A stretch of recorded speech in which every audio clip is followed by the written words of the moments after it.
방송에서 나라 걱정을 하다가 오늘 당대표가 되어버리신 이혜훈 대표에 의해서 현재 당사일 2위입니다. 네, 당사일 2위. 뉴스공장의 고정 멤버가 되었습니다. 지난번 테스트를 거쳐서 경쟁자가 있었는데 다른 요인으로 탈락을 하셨고 핫해. 네, 코드 제목이 핫해입니다. 핫해. 네, 핫해. 너무 핫해입니다, 요즘. 핫해. 너무 핫하다는 거죠. 핫해. 예. 바른정당의 하태경 최고위원 나오셨습니다. 안녕하십니까. 예, 반갑습니다. 하태경입니다. 의원님만 나오시면 저희가 기본 욕이 한 100개 이상씩 쏟아지거든요. 예, 욕 들으러 나옵니다. 욕 들으면서 하고 싶은 이야기 하러 나옵니다. 오늘도 기대해 주십시오. 자, 저희가 이 욕 문자가 많이 안 나오면은 이 코너를 없애버릴 생각이에요. 칭찬 문자가. 네. 칭찬이 나오기 시작하면 이 코너를 없앨 때가 됐구나. 이렇게 생각하고. 알겠습니다. 없애버릴. 칭찬받는 그날까지.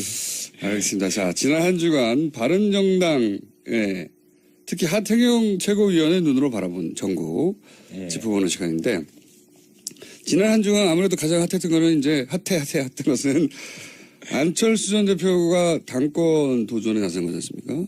예, 이 당권 도전 이유가 뭘까에 대해서 의견이 분분합니다. 사실 굉장히. 어떻게 보세요? 근데 이제 저도 정치를 오래 하진 않았지만 네.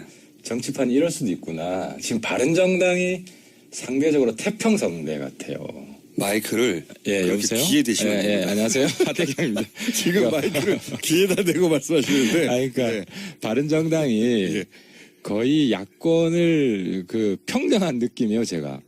어떤 의미에서요? 원래 바른정당의 최고 위기 정당이고 20명밖에 안 되고 한 명만 나가면 지금 끝나는 이런 정당인데 홍준표 한국당 대표. 가만히 있어도 그냥 약간 엽기적으로 일배당 비슷하게 엽기적으로 극우 정당으로 가버리고 다시 박근혜 탄핵 잘못했다 이런 이야기 내부에서 나오고 일배 열심히 하시라 혁신의 방향이 거의 6개월 전으로 돌아간 모습입니다. 너무 돌아갔어요. 너무 거기는 거의 정권 재창출 포기한 그냥 그러니까 오른쪽의 정의당 이런 노선을 가는 것 같아가지고 그냥 저희들은 고마워요. 고맙다. 그렇게 계속 가시라.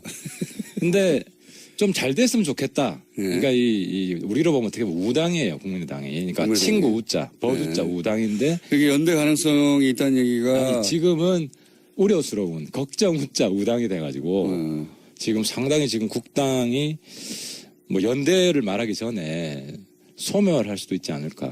당대표 출마한 이유가 소멸할까봐서 나왔다고 하는데 오히려 당대표 출마가 소멸의 길로 가는 길이 아니냐 이렇게 보신다는 거예요?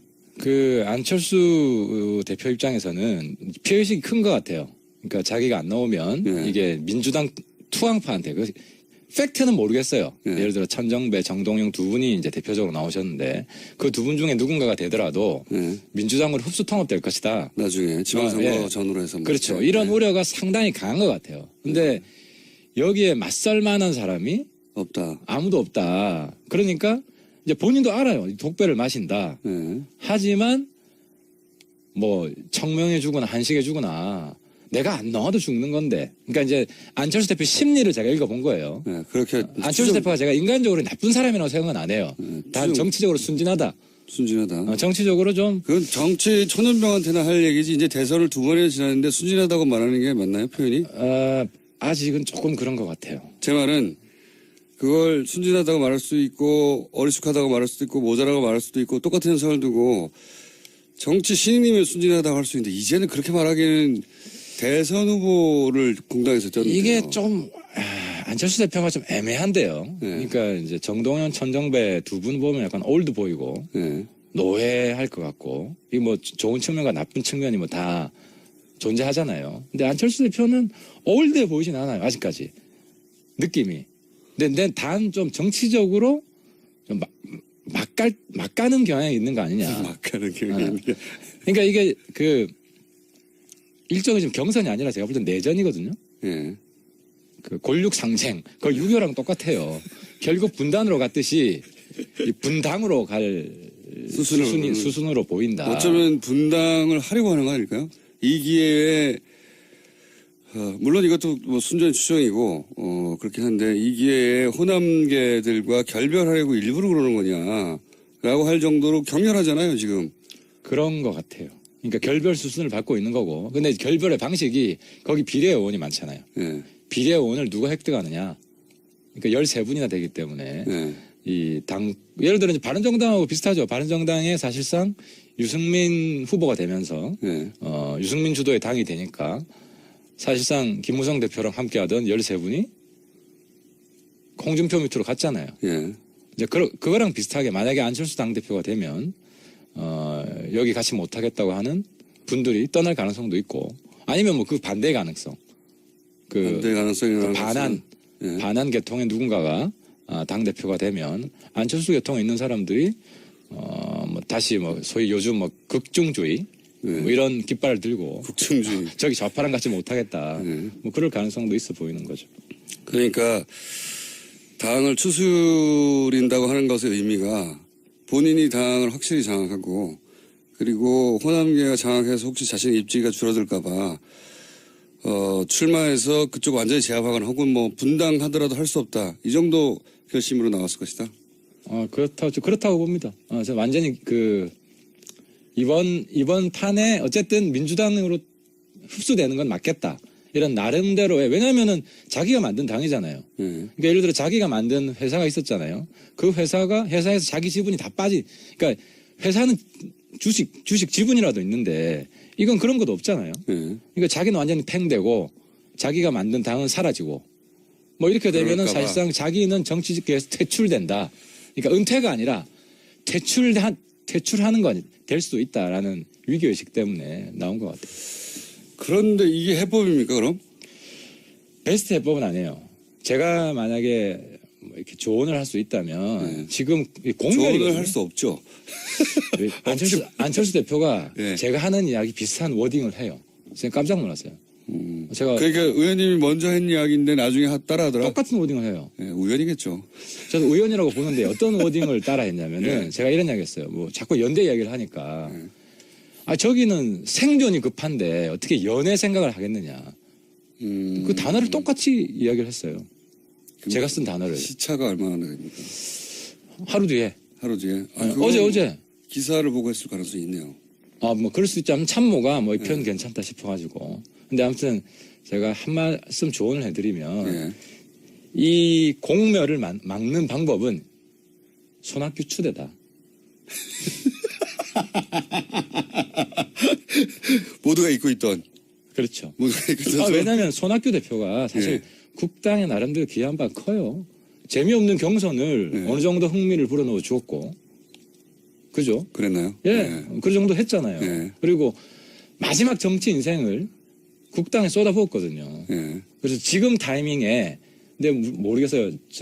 정동영, 천정배 후보 쪽에서 자기한테도 불리하다. 안철수 대표가 당권을 잡으면 차라리 손학규 대표 체제가 자기들이 후위를 도모하는 데 유리하다. 그리고 안철수 당대표도 너무 욕을 들어먹으니까 손학규 대표가 잠시 좀 맡아주시라. 의원님 점점 얼굴이 다가오면서 마이크가 귀로 가고 있습니다. 다시. 왜 이렇게 저하고 얼굴 가까이 하시려고 하는 건지. 아니 근데 그러고 보니 손학규 대표가 어디 가시는지 모르겠네요. 이때쯤에 한마디쯤 하실 법도 한데. 손학규 대표도 점점 내분이 깊어지는 상황이 그렇게 싫지만은 않을 거예요. 본인의 존재감이 다시 지금 부상할 수 있는. 그렇지만 아무도 얘기 안 하고 있지 않습니까? 의원님을 제외하고는. 아마 내일부터 또 본인이 한번 했기 때문에 국당 분들이 호응해주지 않을까. 그러면 동교동계는 뭐 출당 얘기까지 나왔었는데 물론 뭐 감정적인 표현이겠지만 그 정도 말까지 했는데 가만히 있기도 그렇잖아요. 동교동계가. 뭐 그분들은 원래 정치 굉장히 오래 하신 분들이잖아요. 그래서 언제든 뭐 휴전할 수도 있고 타협할 수도 있고 원래는 그분들 탈당 이야기했잖아요. 근데 탈당 딱 보니까 몇 명 안 하겠거든. 그러니까 거기서 또 꼬인 거예요. 그러니까 정치는 첫 마디가 굉장히 중요한데 첫 마디 탈당해놓고 그다음에 출당으로 바꿔버리니까 진정성도 떨어지고 이 당장 싸움 의지가 별로 없다. 이 가능성 어떻게 보십니까? 이것도 뭐 설입니다. 워낙 설들이 많고 그 안철수 대표가 대략 한 3년 후에 할 법한 행보를 지금 하는 거거든요. 말하자면. 네, 그렇죠. 예, 뭐 총선 직전에 일어나면 누구도 안철수 대표가 왜 나와 이러지는 않을 거예요. 근데 지금 3년 후가 아니라 대선 끝나고 3개월 만에 이런 일을 하니까 모두 다 이제 해설들을 내놓고 있죠. 각자 사설 해설들을 내놓고 있는데 그 김무성 대표 측과 나중에 나중이라는 게 뭔지 모르지만 연대하기 위해서 그러기 위해서 자기가 당권을 쥐고 있어야 된다. 뭐 이런 설들도 있어요. 그 들어보셨습니까? 그러니까 이제 설이 아니라 내가 깜짝 놀란 게 이제 저도 안철수 대표 극중주의가 뭐냐 네. 궁금했는데 그 말을 하더라고요. 안보에서는 보수, 예. 경제에서는 진보. 예. 유승민 대표. 그러니까 이게 예. 이제 바른정당이랑 같이 하고 싶다는 그런 메시지를 강력하게 던진 건 맞아요. 예. 그건 저도 인정을 하는데 예. 이제 우리 당 입장에서는 그럼 김무성 대표하고 관계를 푸는 것도 중요하죠. 김무성 대표가 지금은 많이 적당한 표현이 안 들어오네요. 찌그러져 계시지 않습니까? 아니 우리 당은 그래도 이제 그 전통과 예. 혁신이 잘 조화를 이루고 있기 때문에 김무성 대표도 거의 걸맞는 역할을 하실 거예요. 김무성 대표는 전통 쪽이 아무래도 이제 전통 구정치와 신정치가 구정치의 장점이 많잖아요. 그래서 김무성 맞습니까? 대표의 뭐 정무적 판단이나 지금은 힘이 많이 빠지셨죠. 지금 뭐 13분이 예. 김무성 대표 내팽개치고 홍준표 밑으로 들어가는 바람에 예. 스타일 많이 구기셨죠. 근데 같이 왜 안 가셨어요? 김무성 대표가 먼저 가 있어라. 말렸죠. 아니 그거 아니에요. 먼저 가 있으라 한 거 아닙니까? 그게 아니고 근데 좀 이따 갈게. 그 내막은 제가 잘 아는데 그래요. 김무성 대표한테 반기를 들고 간 거죠. 반기를. 김무성 대표 입장에서 어떻게 갑니까? 거기에.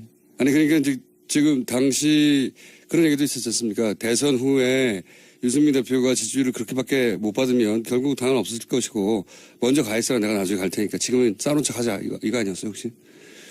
그게 아니고 좀 전반적으로 무기력해져 있는 상태였어요. 그 멘붕이었어요. 김무성 대표.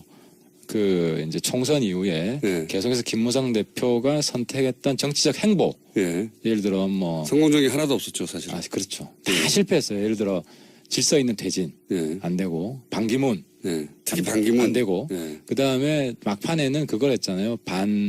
반박 반문 연대 단일화. 네네. 그래서 사실 안철수로 단일화 예. 였는데 뭐 그것도 안 되고 예. 다 안 되고 그래서 이번에 당 대표 할 때도 이현 의원을 밀진 않았잖아요. 김무성 대표하고 연대하는 것이 누구한테도 별 크게 도움은 안 됐다. 초반에는 정운천 후보를 밀었다고 하는 얘기도 있던데, 그죠? 김무성 대표 큰 역할 안 했어요. 솔직히 말씀드리면. 네. 어쨌든 이혜원 대표는 싫어하지 않습니까? 이혜원 대표는 사실 대단한 분이죠. 이혜원 대표가 그러니까 이 김무성 전 대표가 이혜원 대표를 싫어하지 않습니까? 이혜원 대표가 이제 의원들 사이의 관계가 썩 좋지는 않았어요. 그래서 네. 많이 우려를 했고 네. 경선 과정 중에서도 그런 이야기를 많이 했는데 일단 당의 핵심은 넘버 1과 넘버 2가 화합이 잘 되면 네. 잘 굴러가요 지금. 그 의원님만까지만 화합이 잘 되면 나머지도 잘 되죠. 이제 뭐 넘버 3, 넘버 4 우리 지금 굉장히 화합이 잘 되고 있고. 넘버 2는 확실하고요? 확실하죠. 지금 해태남매라는 이야기가 뭐 괜히 나옵니다. 어쨌든 김무성 대표와 안철수 전 대표 두 분 다 전 대표가 손을 잡을 수도 있는 가능성에 대해서는 어떻게 보세요? 그런 썰들도 있는데. 이제 그 부분은 이미 1차 실험을 했어요. 네. 주승용 대표가 네. 대선 직후에 네. 바른정당 합당 얘기를 했잖아요. 네. 근데 이게 과거 YS나 DJ처럼 당을 완전히 장악한 대표가 아니면 그게 실현되기가 쉽지가 않아요. 당장 내부 그 반발에 부딪혀가지고 없던 일이 됐잖아요. 근데 안철수 다시 대표가 되더라도 뭐 51대 49 아니겠어요? 이제 그런 상황에서 자기가 압도적으로 당을 이끌 수 있겠는가? 그럼 다시 국민의당 화합 나가지 말라고 네. 내부에 어느 정도 그 반대쪽 목소리를 들어줘야 되기 때문에 그 다음부터는 국당 안에서 연대의 목소리가 사라질 가능성이 많아요. 김무성 대표하고 최근 이런 얘기 안 해보셨죠? 김무성 대표님하고 뭐 안 해봐도 대충 뭐 김무성 대표님 생각이 저랑 뭐 비슷할 거예요. 지금 뭐 연대 이야기 해봐야 아무리 짝에도 쓸데없는 현 상황에서는. 그럼 왜 나왔을까요? 결국은 본인 안철수 좀 전에 이야기했잖아요. 국민의당 사면이 아니라 본인이 사면할까봐. 그렇죠. 지금 국당이 민주당으로 통합되면 본인 퇴출해요. 정계 강제 퇴출해요. 가장 불명예스러운 방식으로 정계에서 퇴출되는 방식을 막기 위해서 차라리 내가 능력이 안 돼서 이번에 뭐 당대표가 안 되면 본인 지금 굉장히 큰 정치적 승부수를 조기에 던진 거예요. 그거는 퇴출 아닙니까? 그건 더 큰 퇴출인 것 같은데요. 안 되면은 내가 능력이 안 돼서. 근데 이건 뭐 꽥소리 질러 보기도 전에 강제 퇴출 당할 수 있는 상황. 이런 상황이 굉장히 두려웠던 것 같아요. 꼭 소리를 지르기 위해서 나왔다. 또 다른 가능성은 전혀 없습니까? 뭐 저는 그런 가능성도 몇 가지 있긴 하는 것 같은데 오늘 할 얘기는 아닌 것 같고. 어쨌든 이게 국민의당에는 커다란 위기인데 바른정당에는 어떻습니까? 이 사안을 바른정당 의원들은 어떻게 바라보고 있어요? 좋네, 불구경. 바른정당 입장에서는 이제 가장 현실 가능한 시나리오가 국당이 공멸하고 그 중에 이제 바른정당 중심으로 흡수 통합하는 거죠. 의원들이 개별 입당하고. 왜냐하면 국당도요, 네. 큰 대주주가 없어요. 그런 셈이죠, 지금. 예. 네. 안철수 후보 시절만큼의 지분을 발휘할 수가 없죠, 절대. 안철수. 그렇죠. 안철수 개도 지금 몇 명 안 되잖아요. 네. 사실 뭐 정동영 개, 천정배 개라고 할 수는 없거든요. 천정배 개는 거의 없다시피 하고요. 그렇습니다. 네. 그래서 상당히 개별화될 가능성이 많고, 그랬을 때. 이삭줍기를 할 가능성이 왔다. 뭐, 바른정당하고 노선이 그렇게 크게 틀리지 않은. 분들이 있죠. 예, 네. 그런 분들은 뭐 우리 당과 함께 할 수 있죠. 그러면은 바른정당 의원님들은 내심 잘 싸운다 깨져라 하고 있겠네요. 그거보다도 예. 그거보다도 일단 뭐 바른정당 우리는 지금 한국당 지지율 더블 스코어 내는 게 목표예요. 네. 지금 한국당 뭐 1, 2% 차이 나는데 뭐 여기에서 연말에 1% 차이 나는 거는 갤럽 조사 기준이죠. 갤럽 기준으로. 예. 근데 이제 그게 뭐 좀 더 정확하다고 저희들은 보고 있고 단순 ARS보다는 그러면 뭐 연말쯤 지금 완만한 상승세예요. 예. 느리지만 두 자릿수가 지난주 처음 찍었죠. 네, 처음 찍었어요. 10% 찍었고 출발 직후에 한 17, 18 정도 나왔다가 한 자릿수 계속 하다가 갤럽 기준으로는 지난주에 처음으로 10%인가요? 그렇습니다. 예. 이제 기울기가 완만하긴 한데 뭐 거의 새 지도부 등장하고 한 달? 본인도 새 지도부기 때문에. 그렇죠. 한 달 정도 됐는데 두 자리 찍었기 때문에 뭐 한두 달 지나면은 한 15%대 올라가지 않을까. 아무 목표입니다. 아무 근거는 없이. 최근에 어쨌든 국민의당 사태는 즐거운 마음으로 보고 계시군요, 다들. 뭐 당 입장에서는 어쨌든 이 기회에 우리가 죽자. 일치월장해야 된다. 도약해야 된다. 지지율을 팍 올려야 된다. 그래서 뭐 잔뜩 지금 열심히 하려고 노력하고 있습니다. 알겠습니다. 국민 남의 불행이 이제 바른정당의 행복인 상황이고요. 저건 어떻습니까? 바른정당이 치고 올라갈 기회가 몇 번 있었어요, 사실은. 아시다시피. 그럴 때마다 당내에도, 바른정당도 당내가, 뭐랄까요, 균일하지 않지 않습니까? 정치적 색깔이나 지향이나, 거기 보면 전혀 정반대의 목소리도 사실은 원내대표하고 당대표하고도 예를 들어서 댓글 사건만 가지고도 이혜원 대표는 이건 뭐 큰 문제라고 지적을 한다면 원내대표는 이게 이제 정치 공작 아니냐, 지금. 정치 보복성. 정치 음모가 있다, 혹은 뭐 의도가 있다, 이런 식으로. 그 댓글 수사에 대해서,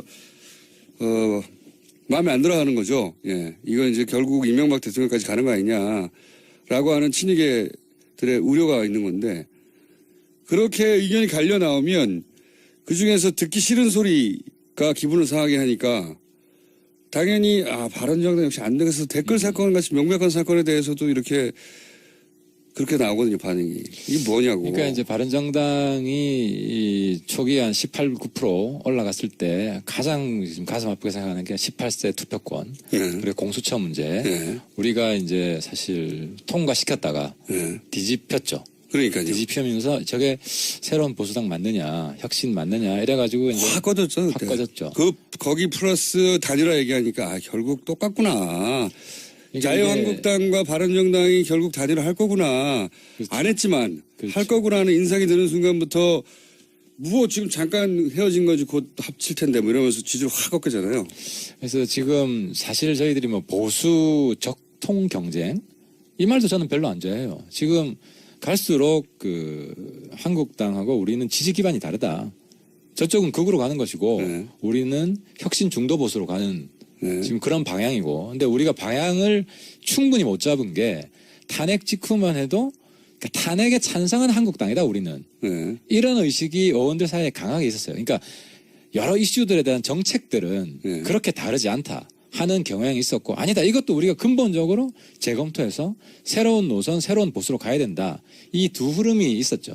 이 두 흐름이 있다가 그러니까 지금 근데 이게 혁명적으로 힘들어요. 왜냐하면 기본적으로 의원들의 의식도 이제 과거의 의식이 많이 지배하고 있기 때문에. 근데 이제 13분이 가고 그리고 이혜원 대표나 저나 사실 뭐 저는 거의 뭐라고 그랬나 이방인 비슷하게 네.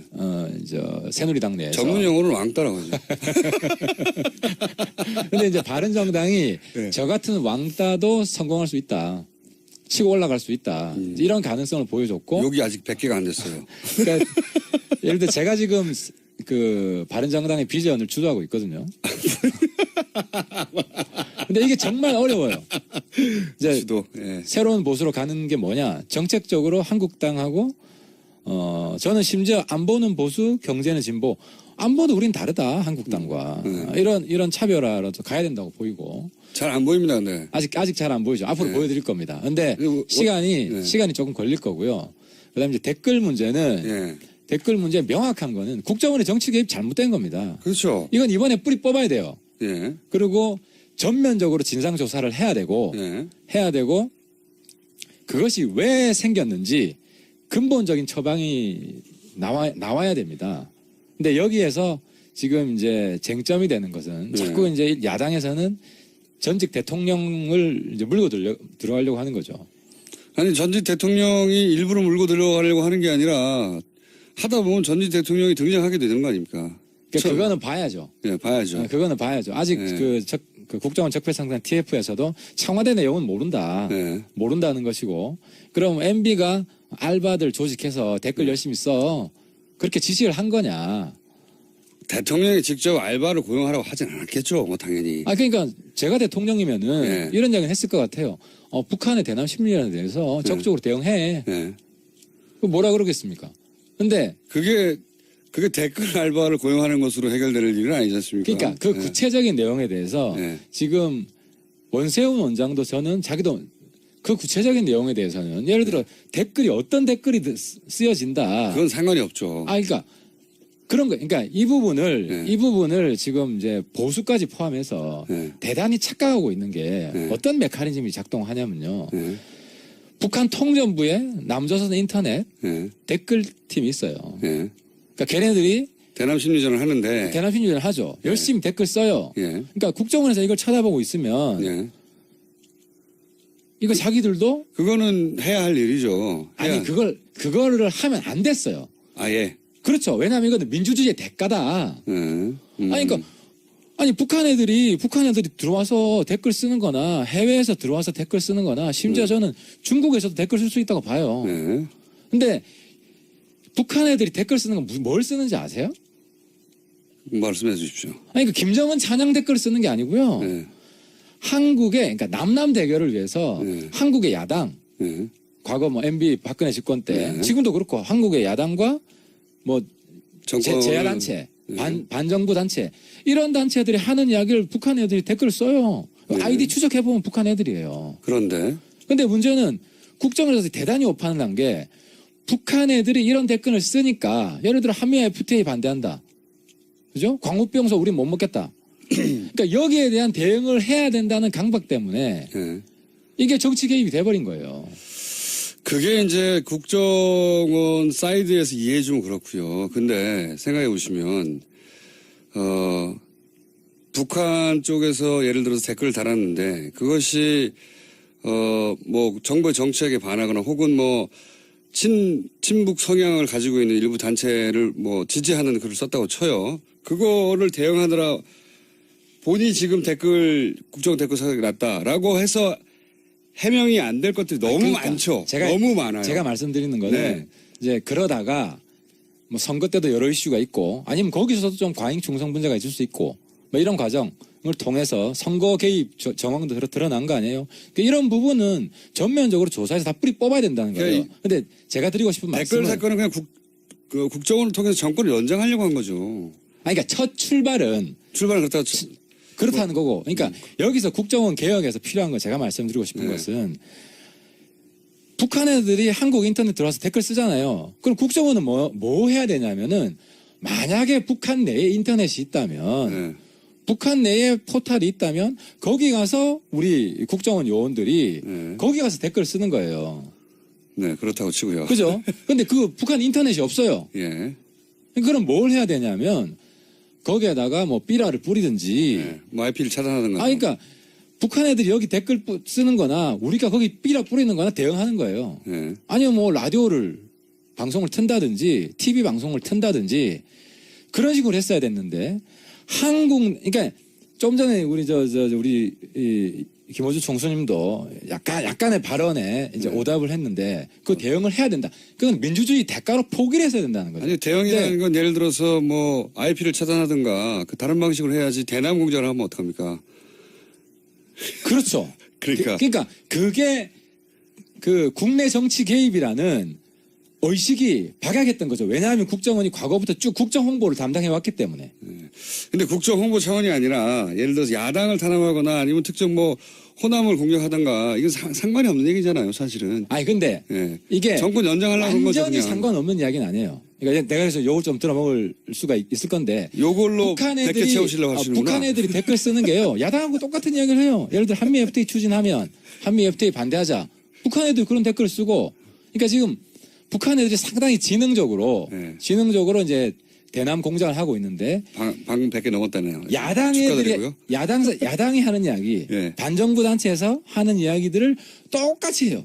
아니면 그럴 수도 있는데 그런 일부 주장이 있을 수 있는데 그걸로 어떻게 지금 국정원 댓글 사건을 전부 다 덮습니까? 그러니까 북한을 상대하려다 보니까 이렇게 했다고. 아니 그게 아니고 내가 지금 국정원을 대신해서 변명을 해주는 게 출발을 아니라 그럴 수 있다. 그래서 그게 잘못된 거다. 그 출발 자체가 잘못된 거다. 그럼 이거 어떻습니까? 이해는 했습니다. 근데 국정원이 그런 인식을 가지다 보니까 이게 정치 개입이라는 인식을 잘 못해서 그랬을 수 있다. 첫 출발은 나중에는 그렇죠. 정치 개입이 확실한데 그렇게 이제 일부 이해해 주신 건데 저는 뭐 동의가 안 되긴 하나. 그래도 처벌받을 건 처벌받아야 된다는 거죠. 동의가 안 되긴 하나. 그런 시각이 있다는 걸 이해했습니다. 오늘 마지막 질문은 그러면 이명박 대통령의 책임은 없는 겁니까? 야, 그건 뭐 조사하겠죠 이제. 뭐 청와대에서 어떻게 보고가 됐고. 주호영 원내대표가 발끈하는 것도 사실은 이게 이명박 대통령한테 가까운. 근데 저는 이 부분에 있어서 추미애 대표도 좀 실수를 하는 게 저는 그렇게 생각합니다. 대통령에 대한 우리 국민의 인식인데 노무현 대통령을 안타깝게 우리가 잃었잖아요. 그러니까 왜 그랬냐면은 좌파만의 대표라고 생각한 거예요. 보수에서는. 그러니까 아무리 때려도 우리 국민의 대표가 아니다. 그러니까 똑같은 인식이 MB한테도 있는 거예요. 저 사람은 일부 우파만의 대표지 국민의 대표가 아니었다. 무슨 이야기냐? 대통령에 대한 공격은 전직 대통령에 대한 대통령일지라도 공격은 어떤 구체적인 근거가 있을 때 하는 그런 우리 국가의 대표, 우리 국민의 대표를 지냈던 사람에 대한 적어도 민주정부 이후에는 그 정도 인식을 갖출 필요가 있다. 그러니까 좌파 진영의 대표의 불행한 죽음을 봤다고 해서 거기에 대한 보복 심리가 있는 거예요, 실제로. 그 공격하는 사람들은 추미애 대표가 단적인 거잖아요. 매국노다. 물론 MB가 알바들 조직해서 댓글 공작하세요. 그런 거 했으면 저는 MB도 심판받아야 된다고 생각해요. 하지만 구체적으로 알바를 조직하라고 했을까요? 지금 나온 거는 단순 추측을 가지고 노무현 대통령에 대한 보복 심리가 많이 작용하고 있는 거 아니냐. 야당 측에서는 물론 문재인 정부는 그렇지 않다고 생각합니다. 이명박 대통령하고 연결하려고 하는 것은 복수심 때문이다. 한마디로. 그러니까 욕이 급증하고 있네요. 추미애 대표의 축하드립니다. 발언을 보면 거의 이완용급으로 매국노라는 표현을 쓴 것은 친일파급으로 지금 매도를 했는데 서로 그렇잖아요. 지금 좌파는 우파를 친일파라고 매도하고 있고 우파는 좌파를 여태까지 종북이라고 매도했어요. 제가 욕을 들으면서도 이런 대립은 이런 불행한 정치의 대립은 이제 끝내자. 알겠습니다. 자, 오늘은 욕 할당량 다 채우셨고요. 그래서 맛배기니까 첫 시간이니까 이 정도 하고요. 하지만 이 사안은 앞으로도 몇 번 더 할 것 같죠, 그죠? 댓글 사건이 댓글은 그리고 적폐청산 TF 한 가지 좀 저기 조언을 드리면 이제는 처음부터 끝까지 완전히 조사해가지고 최종 발표 한 번만 해야 돼요. 중간중간 발표해가지고 괜히 또 뭐 MB 건드리는 거 중심으로 하게 되면은 국민들도 별로 안 좋아해요. 이명박 대통령을 건들더라도 확실한 증거가 나오는 확실한 증거를 가지고 해야죠. 예. 알겠고요. 확실한 증거로 가는 길목에 있는 거 아니겠습니까 지금? 근데 이게 어디로 튈지 몰라요. 이게 이제 MB 정부에서 처음 시작된 거냐, 아니면 그전 정부에도 있었냐, 뭐 이런 것까지 전면적으로 조사를 다 해야죠. 알겠습니다. 자, 오늘 맛배기고요. 오늘 뭐 충분히 많이 드셨습니다. 저희가 한 300개 드셨네요. 예. 오늘 식사량은 300개였습니다. 지금까지 바른정당의 하태경 최고위원이었습니다. 감사합니다. 예, 고맙습니다. 이제 하잖아요. 근데 안철수 대표는 올드해 보이진 않아요. 아직까지. 느낌이. 근데 단 좀 정치적으로 좀 막 가는 경향이 있는 거 아니냐. 막 가는 경향이 있는 게. 그러니까 이게 일종의 좀 경선이 아니라 제가 볼 땐 내전이거든요. 예. 그 골육 상쟁. 그거 6.25랑 똑같아요. 결국 분단으로 갔듯이 이 분당으로 갈 수순으로 보인다. 어쩌면 분당을 하려고 하는 거 아닐까요? 이 기회에 물론 이것도 뭐 순전히 추정이고 그렇긴 한데 이 기회에 호남계들과 결별하려고 일부러 그러는 거냐라고 할 정도로 격렬하잖아요 지금. 그런 것 같아요.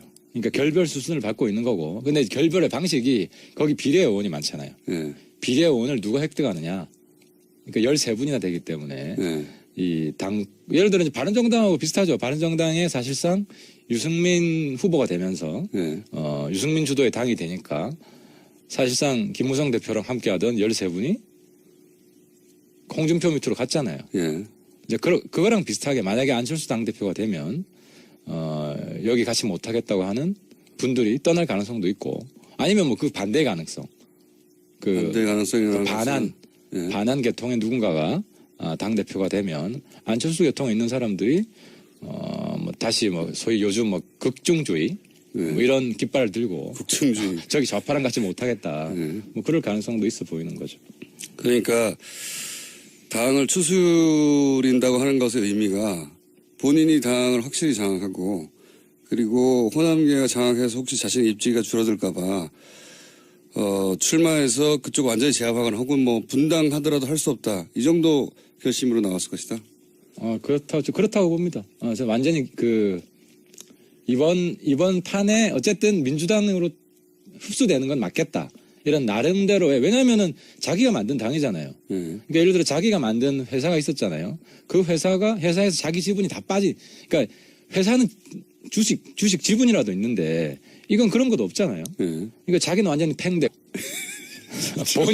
본인의 존재감이 다시 지금 부상할 수 있는. 그렇지만 아무도 얘기 안 하고 있지 않습니까? 의원님을 제외하고는. 아마 내일부터 또 본인이 한번 했기 때문에 국당 분들이 호응해 주지 않을까. 그러면 동교동계는 뭐 출당 얘기까지 나왔었는데 물론 뭐 감정적인 표현이겠지만 그 정도 말까지 했는데 가만히 있기도 그렇잖아요. 동교동계가. 뭐 그분들은 원래 정치 굉장히 오래 하신 분들이잖아요. 그래서 언제든 뭐 휴전할 수도 있고 타협할 수도 있고 원래는 그분들 탈당 이야기했잖아요. 근데 탈당 딱 보니까 몇 명 안 하겠거든. 그러니까 거기서 또 꼬인 거예요.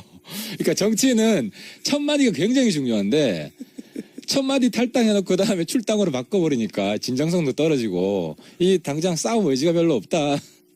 이 가능성 어떻게 보십니까? 이것도 뭐 설입니다. 워낙 설들이 많고 안철수 대표가 대략 한 3년 후에 할 법한 행보를 지금 하는 거거든요. 말하자면. 네, 그렇죠. 예, 뭐 총선 직전에 일어나면 누구도 안철수 대표가 왜 나와 이러지는 않을 거예요. 근데 지금 3년 후가 아니라 대선 끝나고 3개월 만에 이런 일을 하니까 모두 다 이제 해설들을 내놓고 있죠. 각자 사설 해설들을 내놓고 있는데 김무성 대표 측과 나중에 나중이라는 게 뭔지 모르지만 연대하기 위해서 그러기 위해서 자기가 당권을 쥐고 있어야 된다. 뭐 이런 설들도 있어요. 들어보셨습니까? 그러니까 이제 설이 아니라 내가 깜짝 놀란 게 이제 저도 안철수 대표 극중주의가 뭐냐 궁금했는데 그 말을 하더라고요. 안보에서는 보수, 경제에서는 진보. 유승민 대표. 그러니까 이게 이제 바른정당이랑 같이 하고 싶다는 그런 메시지를 강력하게 던진 건 맞아요. 예. 그건 저도 인정을 하는데 예. 이제 우리 당 입장에서는 그럼 김무성 대표하고 관계를 푸는 것도 중요하죠. 김무성 대표가 지금은 많이 적당한 표현 안 들어오네요. 찌그러져 계시지 않습니까? 아니 우리 당은 그래도 이제 그 전통과 예. 혁신이 잘 조화를 하게 기적으로 극우 정당으로 가버리고 예. 다시 박근혜 탄핵 잘못했다 이런 이야기 내부에서 나오고 일배 열심히 하시라 혁신의 방향이 거의 6개월 전으로 돌아간 모습입니다. 너무 돌아갔어요. 너무 네. 거기는 거의 정권 재창출 포기한 그러니까 오른쪽의 정의당 예. 이런 노선을 가는 것 같아가지고 그냥 저희들은 고마워요. 고맙다. 그렇게 계속 가시라. 근데 좀 잘 됐으면 좋겠다. 예. 그러니까 우리로 보면 어떻게 보면 우당이에요, 국민의당이. 그러니까 국민의당이. 친구 우자, 버두자 우당인데 여기 연대 가능성이 있다는 얘기가 지금은 우려스러운 걱정 우자 우당이 돼가지고 지금 상당히 지금 국당이 연대를 말하기 전에 소멸할 수도 있지 않을까. 당 대표 출마한 이유가 소멸할까봐 서 나왔다고 하는데 오히려 당 대표 출마가 소멸의 길로 가는 길이 아니냐 이렇게 보신다는 거예요? 안철수 대표 입장에서는 피해의식이 큰 것 같아요. 그러니까 자기가 안 나오면 예. 이게 민주당 투항파한테 팩트는 모르겠어요. 예. 예를 들어 천정배, 정동영 두 분이 이제 대표적으로 나오셨는데 그 두 분 중에 누군가가 되더라도 예. 민주당으로 흡수 통합될 것이다. 나중에 지방선거 예. 전후로 해서 그렇죠. 예. 이런 우려가 상당히 강한 것 같아요. 근데 여기에 맞설 만한 사람이 없다. 아무도 없다. 그러니까 이제 본인도 알아요. 독배를 마신다. 예. 하지만 청명해 주거나 한식해 주거나 내가 안 나와도 죽는 건데. 그러니까 이제 안철수 대표 심리를 제가 읽어본 거예요. 예. 그렇게 안철수 대표가 제가 인간적으로 나쁜 사람이라고 생각은 안 해요. 다 정치적으로 순진하다. 순진하다. 정치적으로 좀 그건 정치 천연병한테나 할 얘기지. 이제 대선을 2번이나 지났는데 순진하다고 말하는 게 맞나요, 표현이? 아직은 조금 그런 것 같아요. 제 말은 그걸 순진하다고 말할 수 있고 어리숙하다고 말할 수도 있고 모자라고 말할 수도 있고 똑같은 현상을 두고 정치 신인이면 순진하다고 할 수 있는데 이제는 그렇게 말하기는 대선 후보를 공당에서 떴는데 이게 좀 안철수 대표가 좀 애매한데요. 네. 그러니까 이제 정동현, 천정배 두 분 보면 약간 올드 보이고 네. 노회할 것 같고 이게 좋은 측면과 나쁜 측면이 다 방송에서 나라 걱정을 하다가 오늘 당대표가 되어버리신 이혜훈 대표에 의해서 현재 당사일 2위입니다. 네, 당사일 2위. 뉴스공장의 고정 멤버가 되었습니다. 지난번 테스트를 거쳐서 경쟁자가 있었는데 다른 요인으로 탈락을 하셨고 핫해. 네, 코너 제목이 핫해입니다. 핫해. 네, 핫해. 너무 핫해입니다 요즘. 핫해. 너무 핫하다는 거죠. 핫해. 예. 바른정당의 하태경 최고위원 나오셨습니다. 안녕하십니까. 예, 반갑습니다. 하태경입니다. 의원님만 나오시면 저희가 기본 욕이 한 100개 이상씩 쏟아지거든요. 예, 욕 들으러 나옵니다. 욕 들으면서 하고 싶은 이야기 하러 나옵니다. 오늘도 기대해 주십시오. 자, 저희가 이 욕 문자가 많이 안 나오면은 이 코너를 없애버릴 생각이에요. 칭찬 문자가. 네. 칭찬이 나오기 시작하면 이 코너를 없앨 때가 됐구나. 이렇게 생각하고. 알겠습니다. 없애버릴. 칭찬받는 그날까지.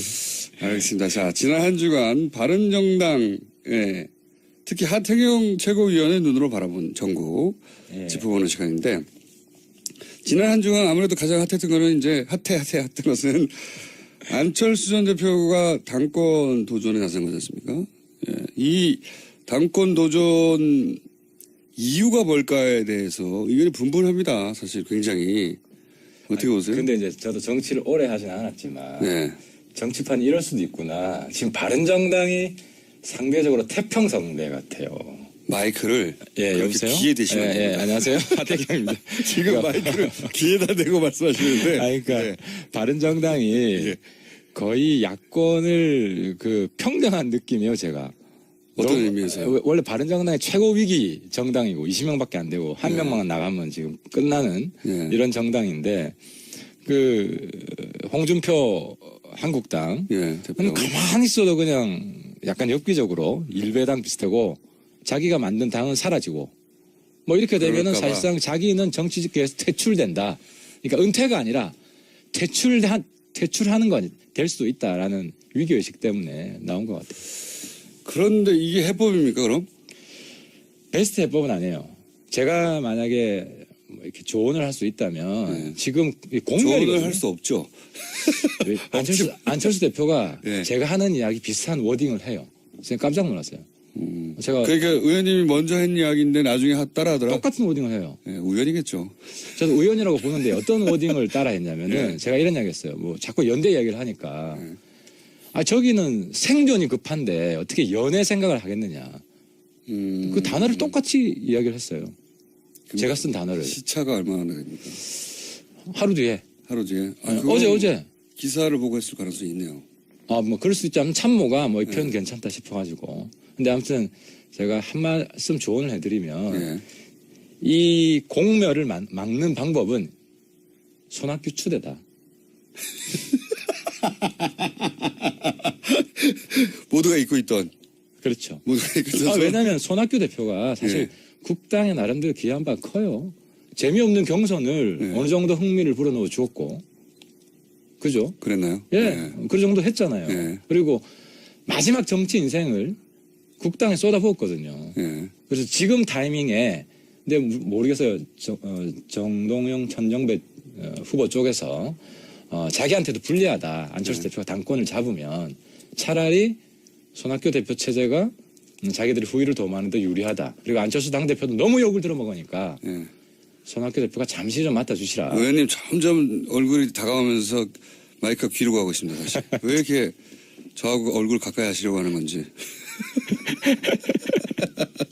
아니 근데 그러고 보니 손학규 대표가 어디 가시는지 모르겠네요. 이때쯤에 한마디쯤 하실 법도 한데. 손학규 대표도 점점 내분이 깊어지는 상황이 그렇게 싫지만은 않을 거예요.